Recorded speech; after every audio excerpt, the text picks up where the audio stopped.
नमस्कार, मी आशिष जाधव हल्लाबोल मध्ये तुमचं स्वागत आहे। खरं तर हा हल्लाबोल किंवा लक्षवेधी आणि हल्लाबोल आज खरं तर भारतीय हवाई दलाने केलेला आहे आणि आपण लक्षवेधीत या हल्लाबोलची चर्चा करतो आहोत। पुलवामा हल्ल्याचा बदला एक प्रकारे हवाई दलाने घेतलेला आहे। पुलवामा हल्ल्याच्या 12व्या दिवशी भारतीय हवाई दलाने एअर स्ट्राईक केला। मुझफ्फराबाद, चकोटी आणि बालाकोट इथले जे जैश ए मोहम्मद किंवा हिजबुल मुजाहिदीन लष्कर ए तैयबाचे जे ट्रेनिंग कॅम्प्स आहेत, ज्याला आपण दहशतवादी अड्डे म्हणतो, ते आज 12 मिराज लढाऊ विमानांनी उद्ध्वस्त केले। या कारवाईमध्ये 350 अतिरेकी ठार झाल्याचा दावा केला जातोय। बालाकोट मधली कारवाई ही सर्वात महत्त्वाची आणि सर्वाधिक जीवितहानी करणारी होती, कारण बालाकोटचं जे ट्रेनिंग कॅम्प आहे जैश ए मोहम्मदचं, जे आधी हिजबुल मुजाहिदीनचं सुद्धा होतं, इथूनच जम्मू काश्मीरमध्ये किंवा अफगाणिस्तानात दहशतवादी पाठवले जातात। त्यासाठी दहशतवाद्यांचं ब्रेन वॉशिंग ते त्यांना शस्त्रास्त्रांचं प्रशिक्षण इथपर्यंत सगळं काही इथल्या ट्रेनिंग कॅम्पमध्ये होत होतं। जवळपास एकाच वेळी 500 ते 700 दहशतवादी या ट्रेनिंग कॅम्पमध्ये हजर असतात। अशा ट्रेनिंग कॅम्पवरती खूप मोठा एअर स्ट्राईक भारताने केला। मुझफ्फराबाद असेल, चकोटी असेल, इथले सुद्धा अड्डे दहशतवाद्यांचे उडवले आणि या मोठ्या कारवाईनंतर सध्या पाकिस्तानात सुन्न वातावरण आहे। सगळं पाकिस्तान सैरभैर झालेला आहे। भारताने जो मुंहतोड जवाब दिलेला आहे त्याला पाकिस्तानकडे उत्तर सध्या तरी दिसत नाहीये। पण पाकिस्तानचे जे परराष्ट्र मंत्री आहेत शाह कुरेशी यांनी एक स्टेटमेंट रिलीज केलेला आहे। ते असं म्हणतायत की योग्य वेळी भारताच्या आक्रमणाला योग्य प्रतिसाद हा दिला जाईल। पाकिस्तान प्रत्युत्तरादाखल काय करेल यासाठी म्हणून भारत सरकारने सुद्धा हाय अलर्ट देशभरात जारी केलेला आहे। तसंच आपल्या तिन्ही दलांना, हवाई दल असेल, नौदल असेल किंवा लष्कर असेल, यांना सतर्क ठेवलेला आहे। सध्या सीमेवरती कडक पहारा आहे। अशा परिस्थितीमध्ये आपण चर्चा करतो आहोत। आज पहाटे 3:30च्या सुमारास 12 मिराज 2000 विमानं ही पाकिस्तानच्या दिशेने झेपावली। 21 मिनिटांमध्ये कारवाई पूर्ण करून ही 12ही मिराज विमानं परत भारतीय हद्दीत आली, आपापल्या तळांवरती ती गेली। वैशिष्ट्य असं आहे या आजच्या एअर स्ट्राईकचं की पाकिस्तानची जी रडार यंत्रणा आहे ती या विमानांना भेदू शकली नाही किंवा प्रत्युत्तरादाखल त्यांना आडकाठी सुद्धा करू शकली नाही। या मिराज विमानांनी आपलं टार्गेट साध्य केलं, यशस्वी असा एअर स्ट्राईक केला आणि त्यानंतर सुखरूप भारतीय हद्दीत ते परत आले केवळ 21 मिनिटांमध्ये। म्हणजे काटेकोर नियोजन होतं, त्यावर हुकूम काटेकोर अंमलबजावणी झाली आणि म्हणूनच भारतीय हवाई दलाचं जेवढं कौतुक करावं, जेवढी शाबासकी त्यांना द्यावी तेवढी ती कमी आहे। म्हणूनच देशभरात जल्लोष साजरा होतोय। राजकारण थोडं बाजूला ठेवूया। आज भारतीय अस्मितेसाठी आपण प्रत्येकानं आपलं जे भारतीय हवाई दल आहे त्याच्यासाठी गौरवोद्गार काढले पाहिजे, असा हा क्षण आहे आणि त्यावरच आपल्याला चर्चा करायची आहे। मिराज म्हणजे वज्र, ज्याला मराठीत वज्र म्हणतात। या ऑपरेशनचं नाव सुद्धा वज्रघात होतं असं कळतंय आणि म्हणूनच पाकिस्तानवर, तिथल्या दहशतवादी अड्ड्यांवरती, पाकिस्तानमधली दहशतवाद्यांना पोसणारी जी मानसिकता आहे तिच्यावरती आपण वज्र प्रहार केलेला आहे। त्यानिमित्तानंच आपण चर्चा करतो आहोत। आपल्या स्टुडिओमध्ये माजी लष्करी अधिकारी कर्नल राजन फडके आहे, ज्यांची अख्खी हयात ही जम्मू काश्मीरच्या लाईन ऑफ कंट्रोल म्हणजे नियंत्रण रेषेवरती गेलेली आहे।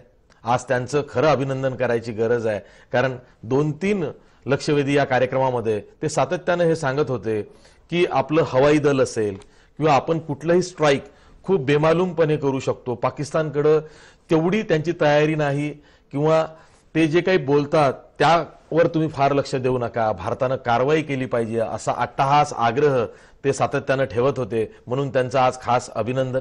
त्यानंतर आपल्यासोबत भाजपचे मुख्य प्रवक्ते माधव भंडारी आहेत। तसंच आपल्यासोबत काँग्रेसचे प्रवक्ते सचिन सावंत आहेत। याशिवाय आपल्यासोबत ज्येष्ठ युद्ध विश्लेषक, माजी पत्रकार, ज्येष्ठ पत्रकार निळू दामले सुद्धा आहेत। कारण त्याचबरोबर आपल्यासोबत माजी लष्करी अधिकारी कर्नल राजन फडके यांच्याशिवाय ब्रिगेडियर सुधीर सावंत सुद्धा येणार आहेत। आज खरं तर इतका मोठा क्षण आहे की एकीकडे युद्धाचं सावटी आहे असंही म्हणू शकतो आणि दुसरीकडे पाकिस्तानला करारा जवाब द्या, मुंहतोड जवाब द्या, त्याची पूर्तता सुद्धा झाली आहे. सर्वांच्याच भावना अनावर झालेल्या आहेत, माझ्याही झालेल्या आहेत. मी चर्चेला सुरुवात करतो आणि जसं मी आधी म्हणालो की कर्नल राजन फडके यांचं अभिनंदन. सर, तुम्ही हेच सांगत होतात, मी टार्गेट पण तीच सांगत होतो, टार्गेट सुद्धा तीच सांगत होतात आणि तसंच झालेलं आहे. पण बालाकोट माया ह्याच्यात नव्हतं की इतके डीप जातील म्हणून. हा, आणि खरं सकाळी मी वॉकला 5 वाजता जातो त्यावेळेस न्यूज बघितली, त्यावेळेस काही नव्हतं. आणि परत आल्यावरती जेव्हा रिपब्लिक लावला तेव्हा ही पहिली बातमी आली आणि सगळ्यात पहिला माझ्या मनात विचार हा आला की आज स्वातंत्र्यवीर सावरकरांची पुण्यतिथी आहे आणि त्या ह्यानी सावरकरांना, आपले स्वातंत्र्यवीर सावरकरांना ही एक मोठी श्रद्धांजली आपल्या हवाई दलाने वाहिलेली आहे. आता हे स्ट्राईक करणं फार कौशल्याचं काम आहे, कारण एअरफोर्स रात्री ऑपरेट करू शकतो का नाही करतो, तो किती करतो याबद्दल शंका कुशंका होत्या. जर तो बॉर्डर पिक्चर बघितला असेल तर त्याच्यात तो एअरफोर्स रात्री येऊ शकत नाही, कारण ते 71 वगैरेच्या वेळेस नाईट कॅपेबिलिटी नव्हत्या. पण आता हे मिराज आणि राफेल, सांगायची महत्वाची गोष्ट म्हणजे डोसाल्ट कंपनीची फ्रान्सची आहे, जिथं हे विमान आहे मिराज 78 मध्ये डिझाईन केलेलं आहे, आपल्या इथे 85 मध्ये आलेलं आहे आणि राफेल पण डोसाल्टच आहे. त्यामुळे एक उत्कृष्ट विमान आणि त्याच्याबरोबर असणारी युद्ध सामग्री याचा आणि उत्कृष्ट ट्रेनिंग झालेले हाय ट्रेन पायलट्स यांच्या सर्वांच्या समन्वयाने ही कारवाई 21 मिनिटात आपण पार केली. यात आपल्याला 2 गोष्टी साधलेल्या आहेत. एक गोष्ट म्हणजे पाकिस्तानला जे उत्तर द्यायचं होतं, प्रत्युत्तर, मी बदला नाही म्हणणार, प्रत्युत्तर ते द्यायचं होतं ते आपण चोखपणाने दिलेलं आहे.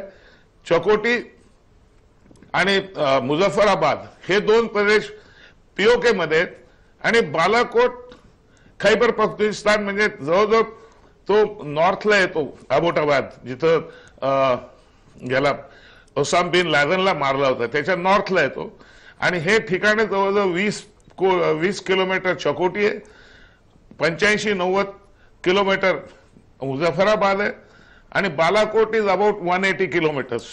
तर एवढं डीप मध्ये जाऊन यांनी जे केलेलं आहे ते खरंच अतुलनीय काम आहे आणि सगळ्यांचं एअरफोर्सचं अभिनंदन आणि विशेषतः सावरकरांच्या पुण्यतिथीबद्दल दिल्याचं अभिनंदन, भारत सरकारचं अभिनंदन की त्यांनी वेळ काय असेल ते शोधून, जागा सोडून तुम्ही ऍक्शन घ्या.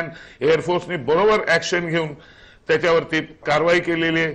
आपण सगळ्यांनाच त्याची वी आर प्राऊड. आणि दुसरी गोष्ट म्हणजे ह्याच्यामध्ये काही होतं नव्हतं, गेले होते असं काही करता येत नाही. एअरफोर्स जे आहे त्याच्या गन कॅमेरा असतो आणि गन कॅमेरा सगळं टिपतो मिसाईलचं आणि पाकिस्तान जे, त्याच्यामुळं ते खरे गेले का खोटे गेले का, जे मागे जे चाललं होतं ते काही उपयोग नाही, कारण हे गन कॅमेऱ्यात बरोबर माहिती देतात. दुसरी गोष्ट, पाकिस्तान सकाळी ओरडत होतं की आमच्या नागरिकांवरती हल्ला झाला, नंतर म्हणले हल्ला झालाच नाही वगैरे. तर ही जी आहेत ही लेझर टेक्निकची मिसाईल्स आहेत, ती कंट्रोल होतात लेझरनी. त्याच्या 10 फिगर ग्रीड रेफरन्स दिल्यानंतर ती त्या ठिकाणी अचूक जातात. त्याच्यामुळे ते गन कॅमेराचे फोटो आपण बघितले तर ते मिसाईल असं जाऊन ते टार्गेटवर जातं, ते कधीच चुकत नाही. आणि आपल्या अचूक पायलटांनी पहिले बालाकोट केला असेल, नंतर येताना परत मुझफ्फराबाद आणि चकोटी मला वाटतं ह्या क्रमाने केले असेल आणि यू टर्न तिथून घेऊन मग कुठं आग्रा म्हणतात, कुठं बरेली, जिथं ग्वालियर तिकडे गेले असतील. तर ही गोष्ट आपल्याला एक अभिमानाची, आपण प्रत्युत्तर केलेलं आहे. आपण दुसऱ्या देशावरती हल्ला केलेला नाहीये, कारण ही ठिकाणं पीओके मध्ये आहेत. पीओके भारताचा हिस्सा आहे आणि UN चार्टर 51 प्रमाणे सेल्फ डिफेन्सची आपल्याला मुभा आहे. ठीक आहे, मी जातोय माधव भंडारी यांच्याकडे, भाजपचे मुख्य प्रवक्ते आहेत. माधव भंडारी, हे बघा, सरकार सध्या मोदी सरकार आहे, पण आज देशवासियांना असं वाटतंय की जो शब्द दिला होता की शहीदांचं बलिदान व्यर्थ जाणार नाही, तो शब्द पाळला गेलेला आहे. विरोधकांनी सुद्धा आधीच सरकारला साथ दिली होती की सरकार जो काही निर्णय घेईल त्याला विरोधी पक्ष सगळा पाठिंबा देईल आणि पाकिस्तानवरती हल्ला करा किंवा दहशतवाद्यांना धडा शिकवा अशी मागणी सगळीकडनं येत होती. पण जी इच्छाशक्ती दिसलेली आहे मोदी सरकारची, काल वॉर मेमोरियलमध्ये राजकीय भाषण जरूर पंतप्रधान नरेंद्र मोदींनी केलं, पण त्याच रात्री मध्यरात्री पहाटे हा हल्ला म्हणूया किंवा हवाई कारवाई झालेली आहे. त्यामुळं शत्रू राष्ट्राला गाफील ठेवणं असेल किंवा दहशतवाद्यांना गाफील ठेवणं असेल ते खूप जिकिरीने झालेलं आहे. काटेकोर नियोजन करून त्यावर हुकूम कारवाई झालेली आहे. त्यामुळं हवाई दल जसं अभिनंदनास पात्र आहे तसंच ती स्ट्रॅटेजी रचणारे रणनीतिकार जे कोणी असतील त्यांचं सुद्धा कौतुक झालंच पाहिजे.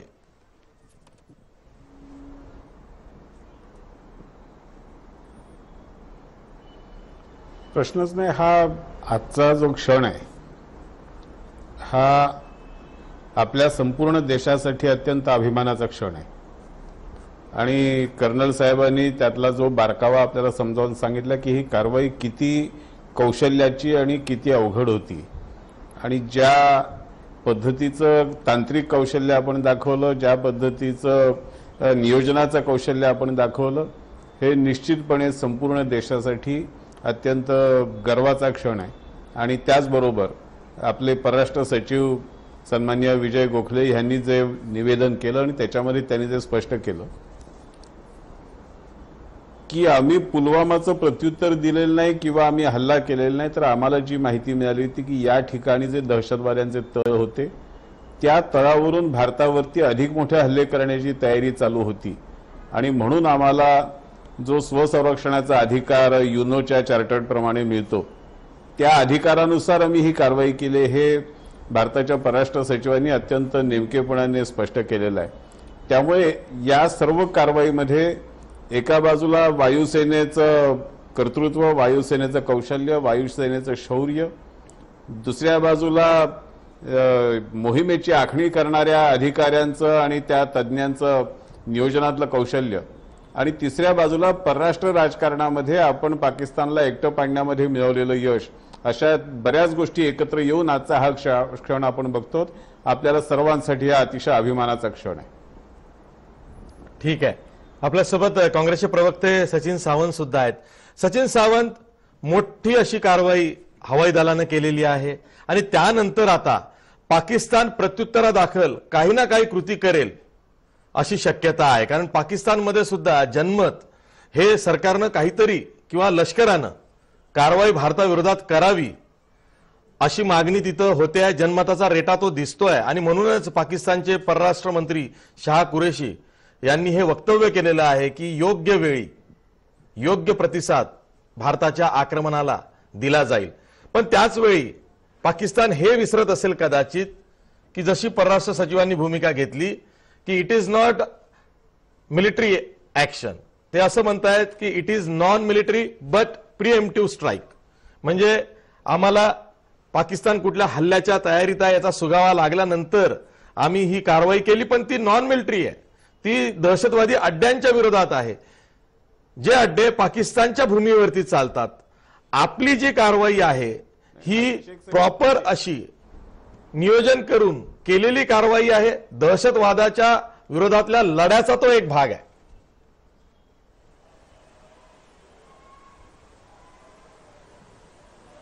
नाही, पहिली गोष्ट एक लक्षात घेतलं पाहिजे की आपल्या हवाई दलाचं, आपल्या जवानांचं जेवढ्या शब्दामध्ये कौतुक करावं तेवढं कमी आहे, त्याला शब्द अपुरे पडतात. म्हणून आज उत्स्फूर्तपणे आम्ही प्रतिक्रिया दिली होती की भले शाबास, कारण प्रत्येक भारतीयाला आपल्या सैन्याचा अभिमान आहे आणि सैन्याचं सामर्थ्य कुठेच कमी नाही हे आपण अगोदरही दाखवलं आहे, वेळोवेळी दाखवलेलं आहे. 1971 साली तर आपण त्याच पाकिस्तानचा त्या ठिकाणी विभाजन करून दुसरा देश निर्माण केला. त्यामुळे याचं सामर्थ्य पाकिस्तानला माहीत नसेल, आताच्या पिढीला माहीत नसेल, तर आता पुन्हा ते दर्शवून दिलेलं आहे. खऱ्या अर्थानं पाहायचं झालं तर निश्चितपणे ही जी कामगिरी झाली, एक तर पहिली गोष्ट म्हणजे अभिनंदन ह्याच्यासाठी केलं पाहिजे की इतक्या आतमध्ये जाऊन पुन्हा सुखरूप त्या ठिकाणी आलेले आहेत. म्हणजे हा जो काही हल्ला झाला तो प्रचंड मोठ्या प्रमाणामध्ये यशस्वी झाला आणि त्याच्या दृष्टिकोनातून त्या जवानांचं जे धैर्य, जवानांचं असामान्य कर्तृत्व याला कुठलीही तोड नाही. आणि निश्चितपणे एक आता ह्याच्या पलीकडे जाऊन त्याचं जर आपण अनालिसिस आपण जर करायचं झालं तर ज्या तऱ्हेनं विजय गोखलेजींनी सांगितलेलं आहे की एक प्रिएम्प्टिव्ह एक्सरसाइज होती आणि प्रिएम्प्टिव्ह म्हणजे असा हल्ला होणार होता भविष्यामध्ये आणि तो टाळण्यासाठी आपण केलेला आहे.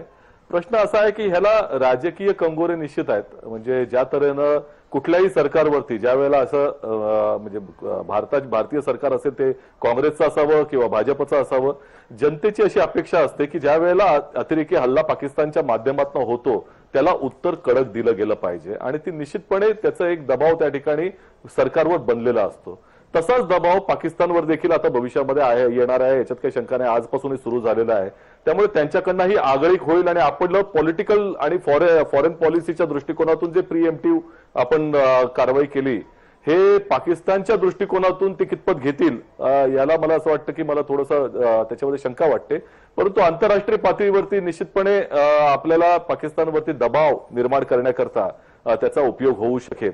राहिला एक लक्षात घेतलं पाहिजे, हे जे सर्जिकल स्ट्राईक झालेलं आहे ते आतापर्यंतचं 10वं सर्जिकल स्ट्राईक आहे.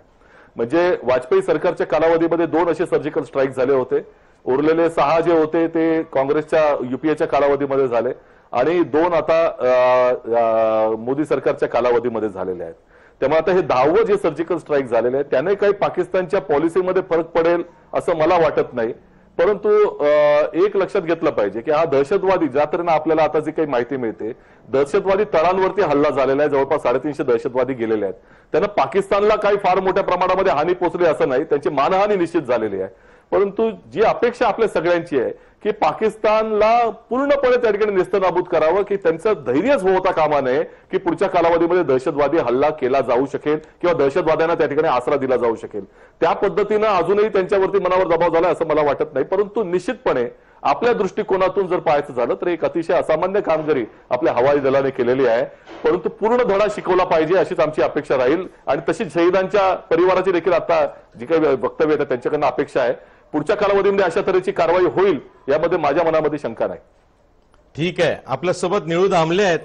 पाकिस्तान असेल, अफगाणिस्तान असेल किंवा मध्य आशिया असेल, यातल्या राजकारणावरती, यातल्या युद्धखोरी प्रवृत्तीवरती किंवा यातल्या अंतर्गत कुरापतींवरती त्यांची अनेक पुस्तकं सुद्धा प्रसिद्ध आहेत असे माजी पत्रकार आहेत. माझी मी का म्हणतो मला कळत नाहीये, कारण त्यांची भूमिका वेगवेगळी बदलती आहे. ते इतके सक्रिय आहेत लेखक म्हणून, पत्रकार म्हणून, व्यासंगी, विचारवंत म्हणून, की ते जाणीवपूर्वक होत नाहीये. पण न कळत माझ्या तोंडात आज माजी पत्रकार येत आहे.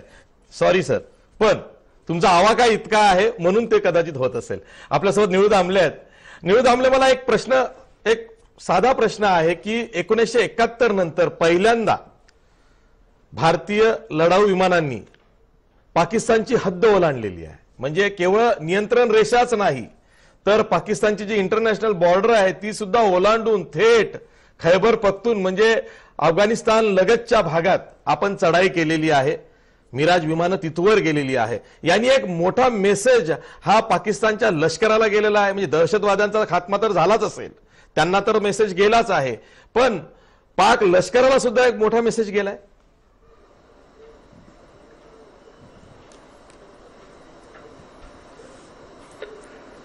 पाक लष्कराला मेसेज गेलाय, पण या सगळ्या गोष्टीकडे खूप वेगळ्या रीतीने पाहायला पाहिजे. म्हणजे आपल्या हवाई दलाने केलेला हल्ला हा चांगला होता, बरोबर होता, त्याची आवश्यकता होती आणि आपल्या देशाच्या आत्मविश्वासाच्या दृष्टीने आणि पाकिस्तानला सुद्धा एकदा दणका बसला पाहिजे या दृष्टीने हा हल्ला होणं आवश्यक होता आणि तो चांगला झालेला आहे, यामुळे वाद नाही. पण जरा थोडं हा हल्ला केला म्हणजे मूळ जो दहशतवादाचा प्रश्न सुटला असं वाटतं, त्याच्याकडे जरा एकदा पुन्हा नव्याने पाहावं लागेल. दहशतवाद हा जो प्रकार आहे हा लष्करी प्रकार नाही, म्हणजे हे युद्ध नाही. आपण बांगलादेशशी युद्ध केलं त्यावेळी पाकिस्तानच्या सैन्याविरोधात आपण लढलो. पाकिस्तानमध्ये सुद्धा आपलं, पश्चिम पाकिस्तानमध्ये सुद्धा आपलं एकेकाळी सैन्य आत गेलेलं होतं. आज जे घडलंय किंवा आपल्याला दहशतवादाच्या विरोधात जे घडायचं आहे ही लढाई नसेल, तेव्हा आज घडलं योग्य झालं. परंतु मला असं वाटतं की आपल्या परराष्ट्र धोरणाला किंवा आपल्या सामरिक धोरणाला जो बदल करावा लागेल तो बदल आपण दहशतवादाला तोंड कसं देतो या दृष्टीने आहे. म्हणजे आज आता जे हल्ले झाले चांगले झाले हल्ले, पण हे प्रशिक्षणाचे तळ काय असतात, हे तळ लष्करी तळासारखे नसतात. इथे रणगाडे विमानं पसरली आहेत वगैरे असं काही नसतं. हे एका परीने बहुतेक ठिकाणी मदरसे असतात. असे असे हजारो मदरसे आज पाकिस्तानमध्ये पसरलेले आहेत आणि तिथे 550-100 पोरटोरं किंवा अशा लोकांना गोळा करतात आणि तिथे त्यांना प्रशिक्षण दिलं जातं. हे प्रशिक्षण म्हणजे याच्यातलं 90% प्रशिक्षण हे इस्लाम आणि जिहाद बद्दलचं असतं. म्हणजे तुम्ही जे करताय हे कसं इस्लामच्या दृष्टीने पाकिस्तानच्या दृष्टीने आवश्यक आहे असं सांगून ते एका परीने इस्लामिक तयारी असं त्याचं स्वरूप असतं. आणि नंतर जो 15-20% भाग असतो ज्याला आपण म्हणू कन्व्हेन्शनल वेपन्स कशी चालवायची असते त्यांनी शिकवतात. म्हणजे AK-47 कशी चालवायची, हँड ग्रेनेड कसे पाडायचे किंवा IED. आता अलीकडच्या काळामध्ये IED तयार करतात. म्हणजे हे ग्रेनेड घ्यायचे किंवा स्फोटक घ्यायची, त्याला वायर लावायची आणि नंतर ती लांबपर्यंत घेऊन जायची किंवा त्याचा स्फोट हे आपल्या सेलफोननी करायचा. ही जी टेक्निक्स आहेत ही ह्या ठिकाणी शिकवली जातात आणि त्यामुळे या ठिकाणी फार मोठी सामग्री वगैरे अशी नसते. ही माणसं असतात तिथे राहत असतात, हॉस्टेल टाईप सगळी राहणी असते. अशीच सगळी ही संबंध पाकिस्तानभर पसरलेली आहेत. तेव्हा आपण ज्यावेळी हल्ला केला त्यावेळी एका ठिकाणचं किंवा 2 ठिकाणची ही जी आपण ठिकाणं म्हणू फॅसिलिटीज होत्या या आपण उद्ध्वस्त केल्या. तिथे 100-200 माणसं असणार आणि त्या 100-200 माणसांना आपण तिथून उद्ध्वस्त केलं. झालं, चांगलं झालं. परंतु पाकिस्तानमधला जो दहशतवाद आहे हा पाकिस्तानमधला दहशतवाद 1 किंवा 2 ठिकाणी नाही आहे. जवळपास सगळ्या पाकिस्तानभर म्हणजे कराची पासून क्वेटा, पेशावर, पख्तूनख्वा सर्व ठिकाणी लाईनीने हक्कानी नेटवर्क उभं आहे आणि या नेटवर्कमध्ये आज शक्यता अशी आहे की 10 ते 15 हजार मदरसे या मुलांना शिक्षण देतात. काही ठिकाणी शिक्षण अगदी 10-15 माणसं असतात. काही ठिकाणी बिनोरीचा जर असेल तर त्या ठिकाणी 10-15 हजार माणसं सुद्धा असू शकतात. अशी ही सबंध पाकिस्तानभर पसरलेली आहेत आणि या केंद्रामध्ये एकतर तयार झालेली माणसं ही शेजारच्या देशामध्ये जाऊन हल्ले बिल्ले करून परत येतात. म्हणजे विशेषतः अफगाणिस्तानात जाऊन परत येतात. भारताच्या हद्दीपर्यंत अशा पद्धतीने माणसं पाठवण्याची म्हणजे 500 माणसं पाठवली, 1000 माणसं पाठवली अशी त्यांच्या कामाची पद्धत नाही. भारताच्या हद्दीपर्यंत जी पद्धत आहे ती 1, 2, 4, 5 माणसं करून हल्ला करून परत येणं किंवा आता आत्मघातकी असल्याचं स्वरूप आहे. तेव्हा आपल्याला जो आता आत्मघातकी किंवा दहशतवादाचा त्रास होतोय त्या त्रासाच्या मुळाशी पाकिस्तानभर पसरलेले हजारो मदरसे आणि केंद्र आहेत. ही लष्करी केंद्र नाही आहेत, इथे रणगाडे आणि विशेषतः बाकी काही नसतं. तर ही जी सगळी केंद्र आहेत ह्या केंद्रांना कसं बंद करायचं हा आपल्या समोरचा प्रश्न आहे. म्हणून लष्करी कारवाईमध्ये तर आपण तरबेज आहोतच. आपण 3 वेळा पाकिस्तानला हरवलेलं आहे. बांगलादेश मधलं युद्ध आपण जिंकलेलं आहे. लष्करी कारवाई, हवाई कारवाई ह्या कारवाईमध्ये आपण तरबेज आहोत, त्यात प्रश्नच नाही. प्रश्न पडतो की ही जी दहशतवादाची कारवाई आहे, ही जी माणसं दहशतवादी होतात, आत्मघातकी होतात, ती कशी येतात, ती कुठून येतात आणि ती जिथे तयार होतात त्यांचं काय करायचं असा प्रश्न आहे. म्हणजे एक साधी उपमा आपल्याला देता येते की हजारो डबकी पसरलेली असली की मग डासांवर आपल्याला उपाय काय करता येत नाहीत, अशी डबकी पसरलेली आहेत. तेव्हा मी असं बघतो की हे झालंय, हे उत्तम झालेलं आहे. ह्याच्यामध्ये मी असं म्हणतो की या राजकारणी लोकांना मी दूर ठेवतो. याचं कारण राजकारणी माणसंही फक्त मतांच्या बाजूने बघतात, परंतु सरकारला मतांच्या बाजूने बघता येत नाही, आर्मीला त्या बाजूने बघता येणार नाही, एस्टॅब्लिशमेंटला त्या बाजूने बघता येणार नाही. तेव्हा इथून पुढली जी तयारी असायला पाहिजे असे हल्ले तर करावेत, परंतु इथून पुढली जी तयारी असेल ही तयारी हे सगळे पसरलेले दहशतवाद्यांचे अड्डे आहेत तिथे जाऊन काय करायचं, या सर्व अड्ड्यांवर आपल्याला कारवाई करता येईल का की त्याला कसं थांबवायचं हा विचार करावा लागेल. तर मला असं वाटतं की मी याला लष्करी धोरण म्हणणार नाही, कारण लष्कराचा भाग नव्हे. लष्कराचं पूर्णपणे ट्रेनिंग वेगळं असतं. लष्कर पूर्णपणे तयारीनिशी हल्ला करत असतं. दहशतवादी माणसांशी डील करत असताना अशा तयारीने हल्ला होत नाही. तिथे इंटेलिजन्स लागतो. तो इंटेलिजन्स जाऊन नाना प्रकारे माणसं जी हळूच गेलेली असतात तिथे त्यांचं ते निराकरण करत असतात. तेव्हा दहशतवाद निपटण्यासाठी जे करावं लागतं, जे प्रशिक्षण लागतं, जी तयारी लागते, ह्या तयारीकडे भारत सरकारला जावं लागेल आणि त्या दिशेने मला असं वाटतं की भारत सरकार आता जात असेल. अगदी बरोबर आहे. दहशतवादाविरोधातला जो लढा आहे त्यामध्ये प्रशिक्षण हाही एक भाग आहे. कॉम्बॅट टेरर असं म्हणावं लागतं. कारण दहशतवादाविरोधातला लढा देताना अंतर्गत सुरक्षेचा सुद्धा विचार झाला पाहिजे. लोकल सपोर्ट जो दहशतवादाला, खास करून सीमापार दहशतवादाला भारतातून मिळतो, त्या संदर्भातलं सुद्धा भारताचं एक धोरण आहे. त्या धोरणामध्येही काही सुधारणा हव्या आहेत का? आणि महत्वाचं म्हणजे पाकिस्तान सारखं आज कुठला ना कुठला नेता किंवा मंत्री किंवा एखादा लष्करी अधिकारी हे सांगतोय की भारताला पुन्हा आम्ही उत्तर देऊ. ते उत्तर कसं देणार? कारण भारताची ही जी कारवाई आहे आजची, ही दहशतवाद्यांच्या विरोधातली कारवाई आहे. आणि पाकिस्तानला जर का भारताच्या विरोधात कारवाई करायची असेल तर भारतात दहशतवादी नाहीयेत, भारतात दहशतवाद्यांची तळं नाहीयेत. मग पाकिस्तानकडून काय भारताच्या लष्कराच्या किंवा भारतीय लष्करी तळांवरती हल्ला होईल का? आणखीन काही वेगळ्या पद्धतीनं पाकिस्तान रिटालिएट करेल किंवा प्रत्युत्तर देईल, अशी जी चर्चा आहे त्या चर्चेत किती तथ्य आहे यावर आपल्याला चर्चा करायची. आपण ब्रेक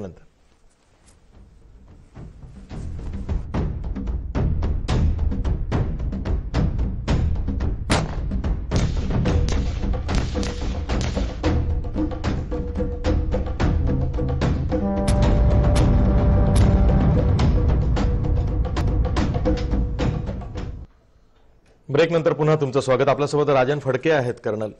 कर्नल, जसं की पाकिस्तानचे परराष्ट्र मंत्री शाह कुरेशी असं म्हणालेले आहेत की आम्ही भारताला उत्तर देऊ, योग्य वेळी भारताच्या आक्रमणाला आम्ही योग्य प्रतिसाद देऊ आणि त्यामुळं भारत सुद्धा सरप्राईज होईल.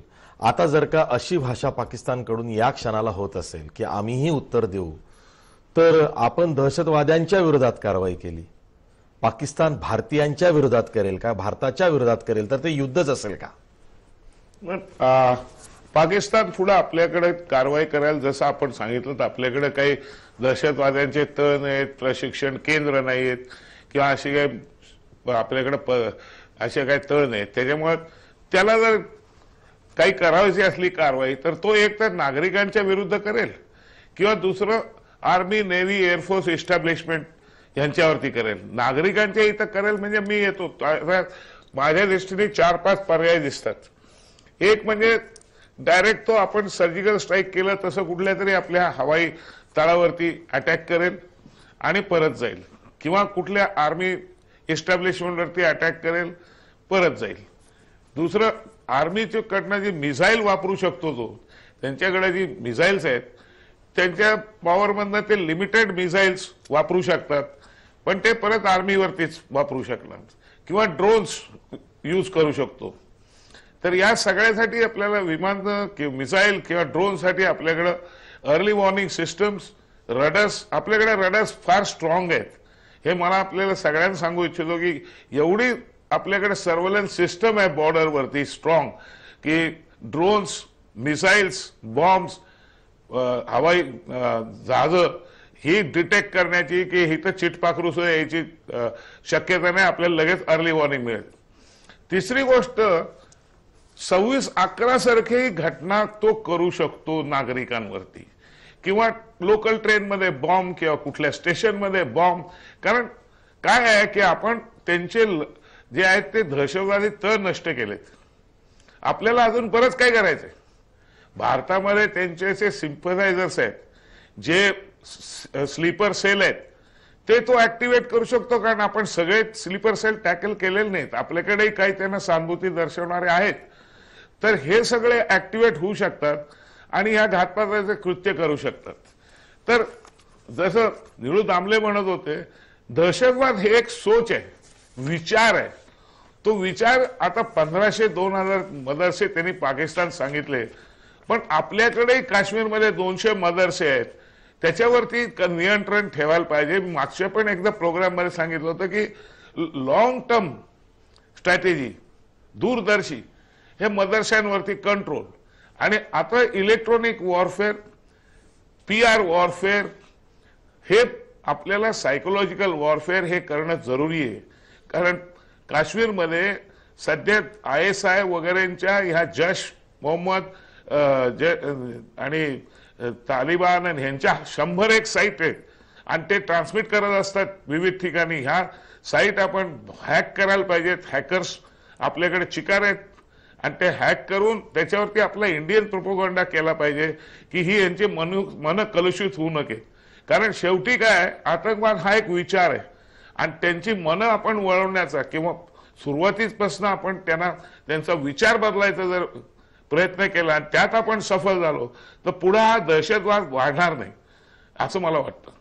ठीक आहे. खरं तर ही चर्चा थोडी पुढे न्यायची गरज आहे, कारण अशा वेळी हा एअर स्ट्राईक झालाय किंवा पुलवामाचा हल्ला या आधी अतिरेक्यांकडनं झालाय अगदी 12 दिवसांपूर्वी, त्यामुळे आता ही चर्चा अशा निर्णायक वळणावरती आलेली आहे की इथून पुढे आपल्याला राजकीय चर्चा सुद्धा करावी लागेल. आणि म्हणूनच मी माधव भंडारी यांच्याकडे जातोय.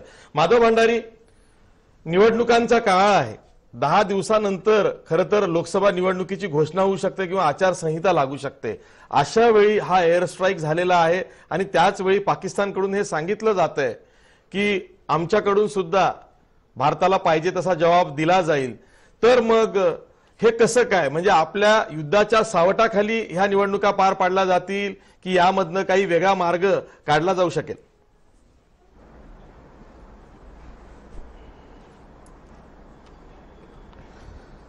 आपल्या प्रश्नाकडे येण्यापूर्वी 2 गोष्टी मला स्पष्ट करू द्या. मगाशी आपण परराष्ट्र सचिवांच्या निवेदनाचा उल्लेख करताना पाकिस्तानने हल्ल्याची तयारी चालवली असा शब्दप्रयोग केला. परराष्ट्र सचिवांनी तसा शब्दप्रयोग केलेला नाही. परराष्ट्र सचिवांनी स्पष्ट केलं की दहशतवादी हल्ले होण्याची तयारी चालू होती, त्याच्यावरती आम्ही कारवाई केली. आणि आता नियू दामलेंनी एक खूप महत्वाचा मुद्दा खरं म्हणजे त्याला उपस्थित केला आणि ज्याची चर्चा आपल्या देशामध्ये अधिक होण्याची आवश्यकता आहे.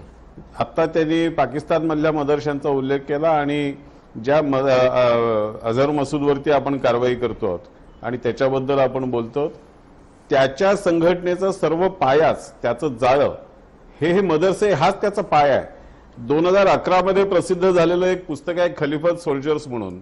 विल्सन जॉन आणि विल्सन जॉन ह्या अभ्यासकाने अत्यंत बारकाईने अभ्यास करून हा सगळा तपशील मांडला की पाकिस्तानमध्ये याने जैश ए मोहम्मद आणि लष्कर ए तैयबा या सगळ्यांनी कशा पद्धतीने हे जाळं विणलेलं आहे आणि त्याच्यामध्ये किती लोकांचा आहे. म्हणजे त्यांनी दिलेला आकडा हा 17,000 मदरशांचा आहे आणि हा 2011 मधला आहे. 2011 नंतर आज 8 वर्ष झाली आहेत, त्याच्यामध्ये हा आकडा आणखी कमी झाला असण्याची शक्यता आहे, वाढलेला असण्याची शक्यता जास्त आहे. त्यामुळे या मदरशांमधून दिलं जाणारं शिक्षण, इस्लामचं शिक्षण आणि दहशतवादी मानसिकता, ह्या 2 गोष्टींची काय सांगड घातली जाते हेही त्याच्यातला मुद्दा आहे. आणि चर्चा करावी लागेल ती या सगळ्यांची करावी लागेल की ह्या मदरशांवरती नेमकं आपण काय कारवाई करू शकतो आणि काय त्याच्यातला म्हणजे आपण त्यांच्या देशातल्या मदरशांवर आपण काय कारवाई करू शकणार, अधिकृतरित्या काय करू शकत नाही. त्यामुळे तो विषयच वेगळा, त्याची चर्चा वेगळ्या पद्धतीने करावी लागेल. परंतु याची माहिती आपल्याकडे नाही अशातला भाग नाही. याची माहिती आपल्याकडे गेली 8-10 वर्षांपासून आहे. आपण त्याच्यावरती बारकाईने लक्ष ठेवून आहोत. योग्य वेळेला त्याच्यावरती कारवाई करण्याचं काम सुद्धा आपण करत आलेलो आहोत. आणि फडके साहेब म्हणाले तसं पाकिस्तानची प्रतिक्रिया ही कोणत्याही पद्धतीची असू शकते. नागरी वस्त्यांवर हल्ले, 26/11ची पुनरावृत्ती, लोकलमधले बॉम्बस्फोट ह्याची पुनरावृत्ती, यापैकी कुठल्याही घटना घडू शकतात. कारण त्यांनी त्यांच्या मदरशांमधून तयार करून पाठवलेले दहशतवादी हे भारताच्या कानाकोपऱ्यामध्ये आहेत. त्यांना आधार देणारे, त्यांना आश्रय देणारे स्थानिक लोक सुद्धा आहेत. त्यामुळे या सगळ्या शक्यता ह्या देशातल्या जनतेला लक्षात घेऊनच या पुढच्या काळामध्ये वावरावं लागणार आहे. आणि निवडणुका या युद्धाच्या सावलीत होत आहेत वगैरे या सगळ्या चर्चेला माझ्या दृष्टीने काय अर्थ नाही. शेवटी हा देश महत्वाचा आहे. या देशाचं अस्तित्व, या देशाचं अस्मिता महत्वाची आहे. निवडणुका ह्या येतात आणि जातात.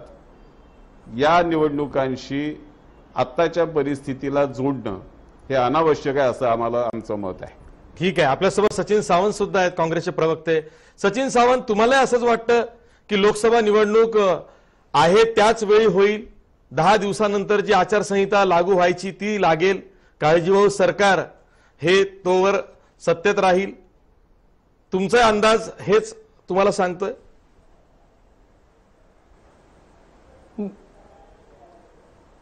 पहिली गोष्ट मगाशी जी आता चर्चा फडके साहेब आणि आता त्यांना उत्तर देताना ते भंडारी साहेब बोलले त्याच्यावर होऊ द्या. मला थोडंसं हास्यास्पद वाटतं. याचं कारण असं की ही जी परिस्थिती आहे त्याचं अनालिसिस आपण नीट केलं पाहिजे. तुम्ही एक लक्षात घेतलं पाहिजे की आजच्या परिस्थितीमध्ये ज्या वेळेला हा हल्ला झाला पाकिस्तानवरती आणि तिथं आपण म्हणत आहोत दहशतवादी त्या ठिकाणी केंद्र होतं. पाकिस्तानने जर असं मान्य केलं की ते दहशतवादी केंद्र होतं तिकडे, तर आंतरराष्ट्रीय पातळीवरती त्यांच्याकडे दहशतवादी केंद्र चालतात या दृष्टिकोनातून त्यांना त्याची कबुली जबाब द्यावा लागेल. त्यामुळे पाकिस्तान कधीही तिथे दहशतवादी केंद्र होतं असं असूनही त्या ठिकाणी मान्य करणार नाही. त्यामुळे त्यांच्या दृष्टिकोनातून ते जे आंतरराष्ट्रीय पातळीवरती सांगतायत ते हेच आहे की पाकिस्तानच्या हद्दीमध्ये येऊन तो हल्ला झालेला आहे, हे लक्षात घेतलं पाहिजे. त्यामुळे या संदर्भामध्ये पाकिस्तानची भूमिका ही काही दहशतवादी हल्ला झाला म्हणून दहशतवादी केंद्रावर हल्ला होईल, आपल्याकडे दहशतवादी केंद्र नाहीयेत, म्हणजे हे काय मला वाटतं त्याला काय अर्थ नाही. दुसरी गोष्ट अशी की पाकिस्तान अशा तऱ्हेनं ज्यावेळेला म्हणतंय की आमच्या हद्दीमध्ये येऊन हल्ला केला, त्यामुळे त्यांना त्या ठिकाणी ते जे पॉलिटिकल प्रेशर तयार होतंय त्यांच्या तिथे, त्यामुळे त्याला जे उत्तर दिलं जातंय त्यांना तो लष्करीच कारवाई करावी लागणार आहे. तिथं त्यांना विरोध करून त्या ठिकाणी दहशतवादी हल्ले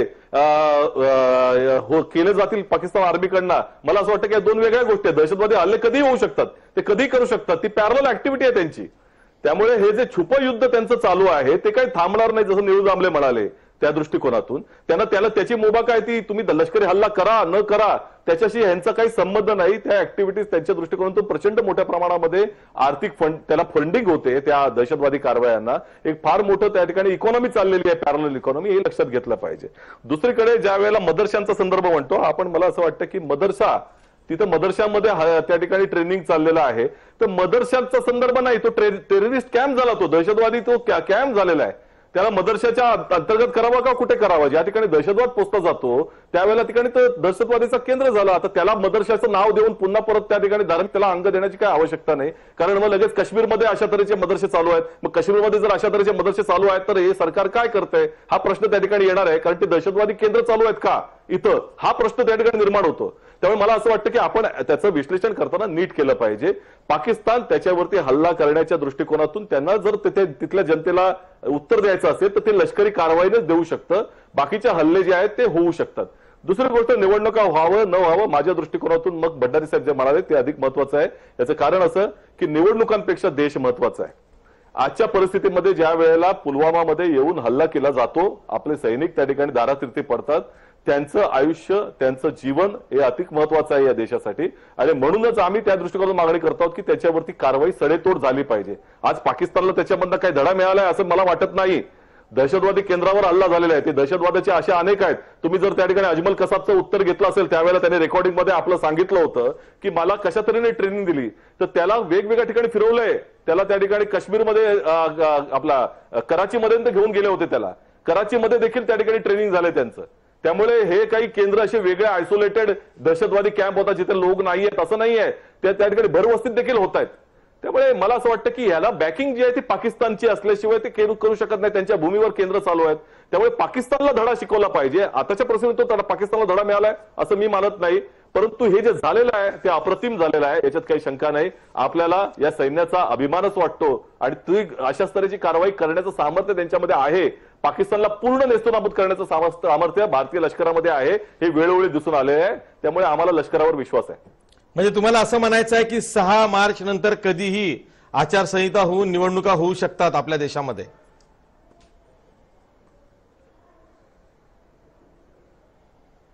मला असं वाटतं 6 मार्च नंतर कधीही काही निवडणुकीची प्रक्रियेशी मला वाटत नाही याचा काही संबंध आहे, अनलेस पाकिस्तान आता काय करतंय किंवा काय दृष्टिकोनातून. मला असं वाटतं की हे मुद्दे आपल्या दृष्टिकोनातून गौण आहे. भारताची संरक्षण सिद्धता ही अधिक महत्वाची आहे आमच्या दृष्टिकोनातून, आणि आमच्या सरकारला विनंती राहील की संरक्षण सिद्धतेमध्ये कुठल्याही तऱ्हेची हयगय होता कामा नये.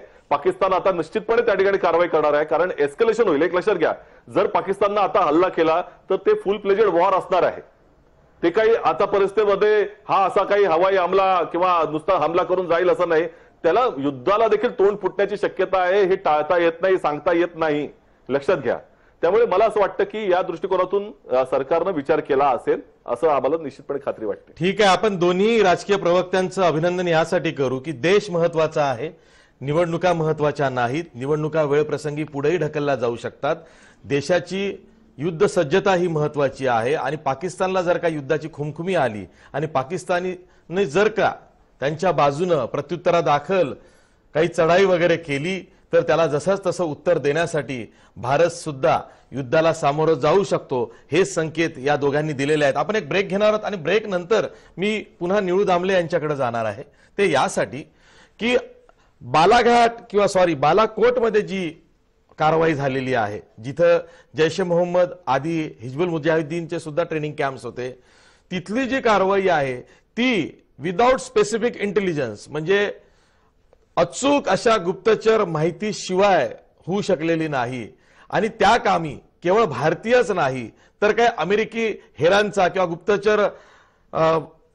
गुप्तचरांचा म्हणूया यांचा काही पाठिंबा किंवा सहकार्य त्याला मिळालं असेल का, अशी काही शक्यता आहे का? कारण तिथल्याच अबोटाबादमध्ये ओसामा बिन लादेन याला पाकिस्तानी लष्कराच्या ताब्यात तो असताना अमेरिकी सैन्याने त्याला ठार मारलं होतं. तिथूनच जवळपास हे बालाकोट आहे. त्यामुळे अशा वेळी आंतरराष्ट्रीय स्तरावरच्या गुप्तचर माहितीचा सुद्धा आपल्याला सहकार्य मिळालेलं आहे का, याविषयी मी त्यांना विचारणार आहे, पण ब्रेक नंतर.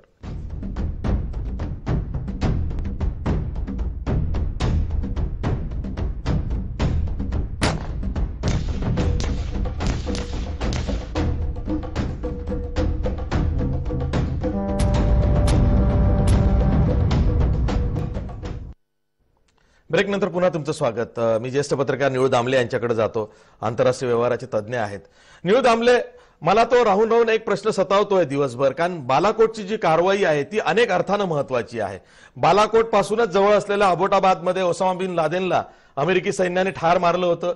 तेव्हा पहिल्यांदा पाक लष्कराच्या हे लक्षात आलं की आपल्या हद्दीत परक्या राष्ट्राचं शत्रू घुसू शकतं. आणि आज पाकिस्तानच्या त्याच हद्दीमध्ये भारताचं सैन्य नाही तर भारताची विमानं म्हणूया ही घुसलेली आहेत आणि कारवाई झालेली आहे.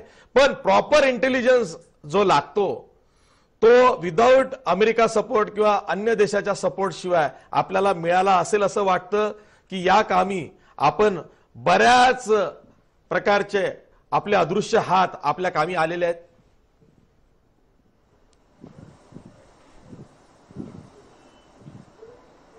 आता या क्षणी तरी कळायला मार्ग नाही.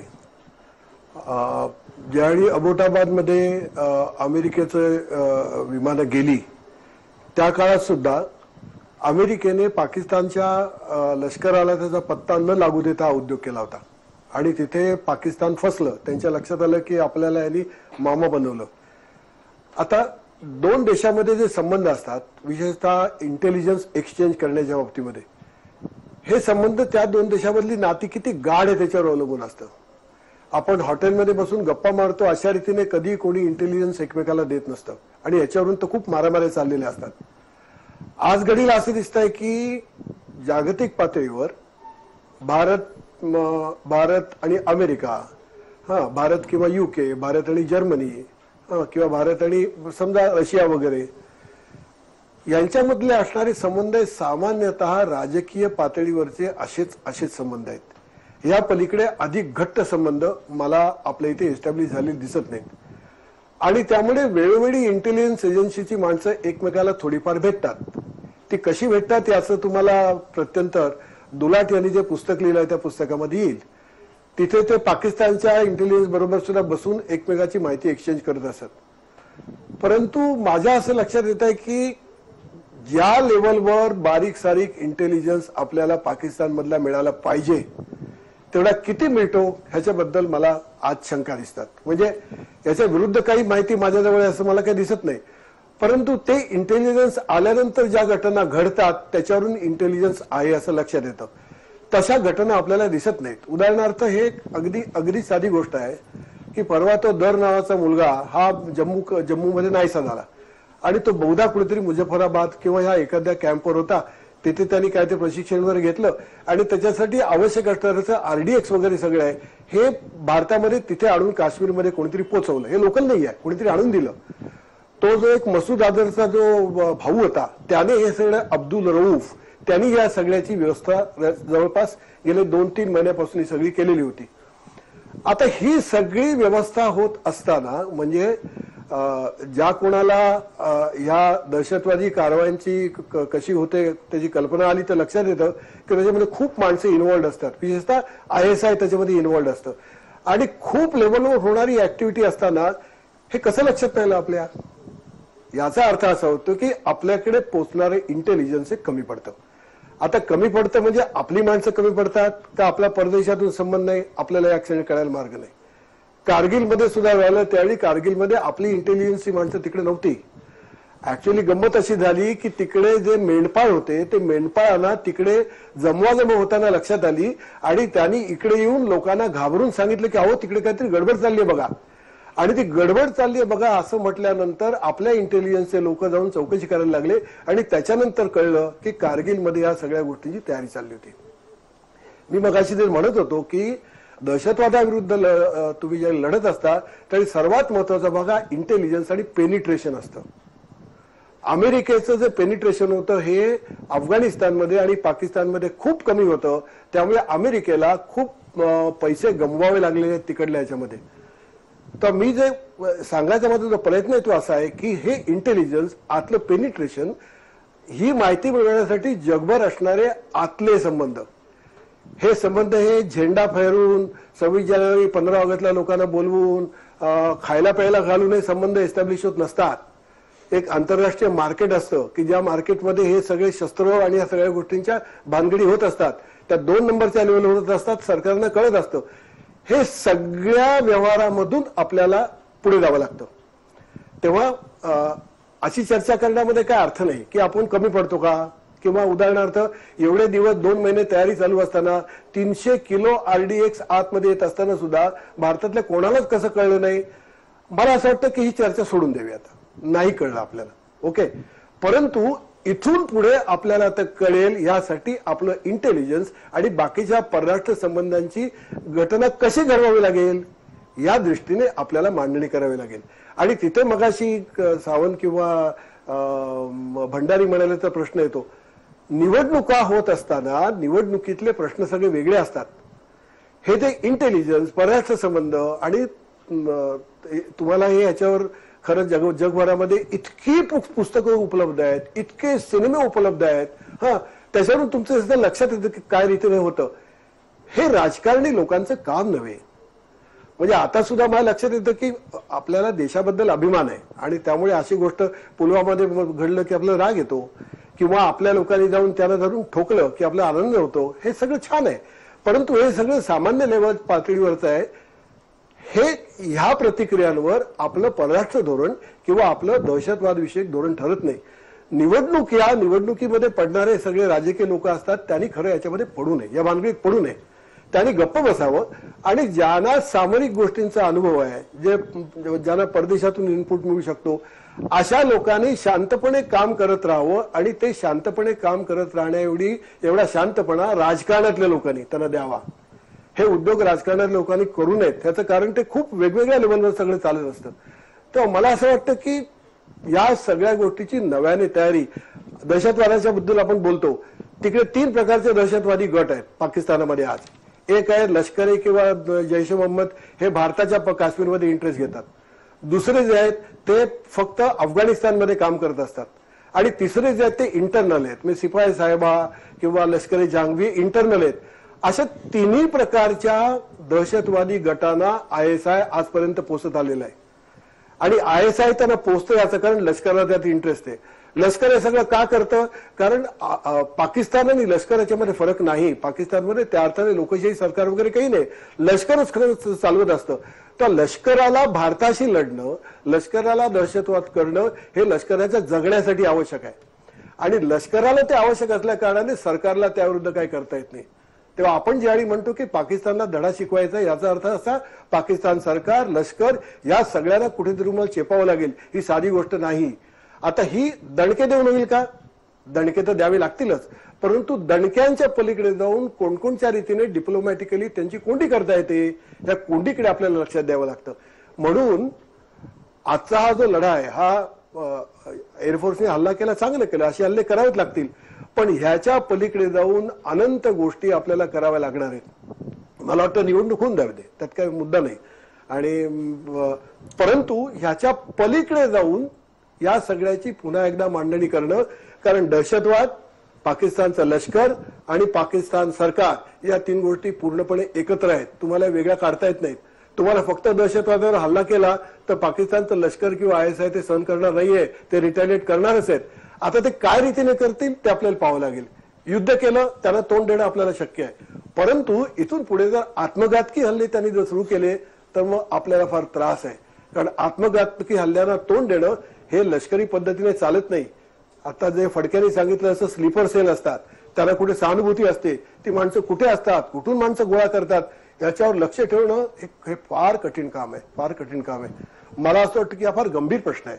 हा आपला ढोल बडवून किंवा भावना प्रदान म्हणून वगैरे होणारा प्रश्न नाहीये. याच्याकडे आपल्या एस्टॅब्लिशमेंटने अधिक गंभीरपणाने लक्ष दिलं पाहिजे. अगदी बरोबर. आम्ही सर्व मान्यवर पाहुण्यांचे आभार मानतो आणि इथेच थांबतो. याचं कारण असं की ही चर्चा आणखीन इथून पुढे वेगवेगळ्या वळणावरती वाढू शकते. एकच मुद्दा महत्वाचा आहे की पाकिस्तान म्हणतंय की भारताला आम्ही उत्तर देऊ, योग्य वेळी देऊ. त्याच वेळी पाकिस्तान कशा पद्धतीनं उत्तर देईल त्याला तशाच तसं उत्तर, जशाच तसं उत्तर देण्यास भारतीय सेना किंवा भारतीय तिन्ही दलं ही सक्षम आहेत. पण अंतर्गत सुरक्षा सुद्धा भारतासाठी तेवढीच महत्वाची आहे. त्यामुळे आपल्याला दुहेरी पातळीवरती, दोन्ही पातळींवरती खेळायचं आहे. एकीकडं बाह्य शक्ती आहे ज्यांचा थ्रेट आहे, पाकिस्तानाला युद्धाची खुमखुमी येऊ शकते, आणि दुसरीकडं अंतर्गत सुरक्षा. आपल्या सीमा जरी इंटॅक्ट असल्या तरी सुद्धा अंतर्गत सुरक्षेमध्ये जे जे पैलू येतात त्यांच्याशी सुद्धा आपल्याला लढायचं आहे, निकरानं लढायचं आहे. आणि म्हणूनच हा एक कसोटीचा क्षण आहे. पाकिस्तानच्या एकूणच मूव्हवर किंवा एकूणच पुढच्या चालीवरती आपण लक्ष ठेवून आहोत. आपल्या सीमेवरती जवान तैनात आहेत, तिन्ही दलं सतर्क आहेत, सर्वांना अलर्टचे आदेश जारी करण्यात आलेले आहेत.